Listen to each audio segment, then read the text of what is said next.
Olá, pessoal, boa noite, tudo bem? Me chamo Isabel, sou do grupo do etanol, do Centro de Conhecimento Bioenergia. E hoje vim falar para vocês um pouco sobre a produção de hidrogênio, de etanol e biomassa. Falando um pouquinho sobre o contexto do hidrogênio, né? O hidrogênio verde, ele é uma forma limpa e sustentável, né, de produzir o hidrogênio. Um gás que é amplamente utilizado em indústrias e até mesmo como fonte de energia.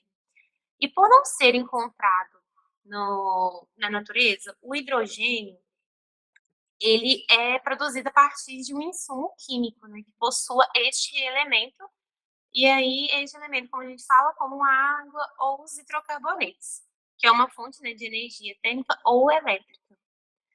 E ela pode ser ou não renovável. E a distinção dela, né, do hidrogênio, ele reside na maneira de como que é produzido. E utilizando energia renovável, como solar ou eólica, a gente precisa realizar o processo de eletrólise, né, da água, que é a separação do oxigênio e o hidrogênio, né.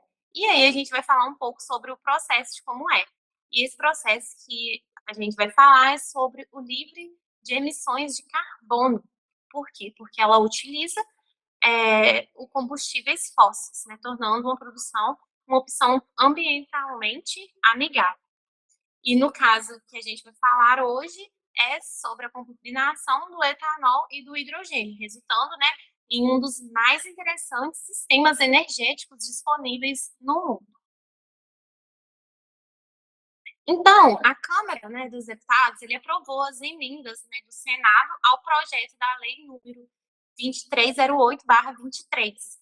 E ela foi, né, aprovada em 2023. O que que essa lei, né, essa demanda, essa emenda, ela aprova? Ela aprova que regulamenta uma produção de hidrogênio considerada de baixa emissão de carbono. E através dessa baixa de emissão de carbono, foi também incluído o marco legal, né, que é para a produção do uso do hidrogênio, né, dessa baixa de emissão de carbono, considerando este hidrogênio um combustível para o futuro, né, com estratégias para reforçar, né, com os esforços de redução das emissões de gases, né, que contribuem com o aquecimento global. Aí a gente tem a indicação das etapas, né, da produção do hidrogênio verde.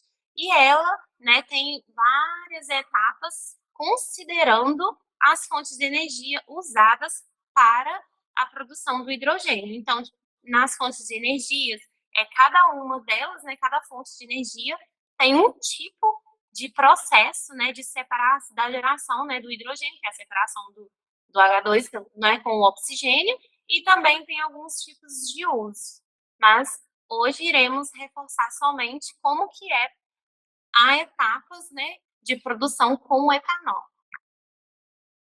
Então, a produção de hidrogênio verde através do etanol vão ter 6 etapas. Essas 6 etapas inicia com a plantação da cana, né, que é a matéria-prima. Após a plantação da cana, né, a gente faz o uso dela na usina de beneficiamento. O que essa usina ela vai fazer? Essa usina é onde que a cana vai ser processada, ela vai ser fermentada e destilada, transformando em etanol. E o etanol transformado nessa etapa da usina, ela passa para a planta de produção do hidrogênio, onde que nessa planta de produção vai ocorrer a quebra do etanol, né? Pois o etanol ele vai ter 2 átomos de carbono, né, 6 de hidrogênio e 1 de oxigênio em cada molécula dele. E aí, nesse processo, há a quebra, passando então para um equipamento que se chama reformador. Nesse reformador, através, né, de reações químicas e o catalisador e a alta pressão e temperatura, são separados o hidrogênio do oxigênio. E aí vem a parte da estocagem, né? A estocagem é onde o hidrogênio vai ficar retido, né? Onde que ele vai ser estocado, ele vai ficar em tanques, e o carbono, que é quebrado no processo anterior, ele é devolvido para a atmosfera. Depois a gente tem a utilização, né, desse hidrogênio. Temos também as desvantagens, né, porque todo processo ele tem um pouco de desvantagem. O hidrogênio verde ele não tem tanto, mas o que acontece é que a sua produção, ela enfrenta desafios. E os desafios maiores enfrentados na produção dela é o custo, né? E o custo ele vai entrar também nessa parte da produção, do transporte e do armazenamento. E ela tem um custo inicial muito alto. O custo dela é geralmente muito mais alto do que os outros hidrogênios, né, produzidos. A infraestrutura também para produção, transporte, o armazenamento de hidrogênio, né, ela é muito limitada e requer um investimento bastante significativo. Além disso, o processo também, né, da eletrólise pode ser ineficiente, consumindo bastante eletricidade e os recursos naturais. Então, é um desafio muito grande, né, tecnológico, relacionado ao armazenamento dele, porque o armazenamento dele é de curto prazo. Então, a gente tem tem um desafio muito grande, né, de tecnologia para conseguir aumentar esse armazenamento, né, ter um armazenamento em longo prazo. E aí a gente vem para as vantagens, né, os benefícios que ele tem. E uma das principais vantagens dele é o quê?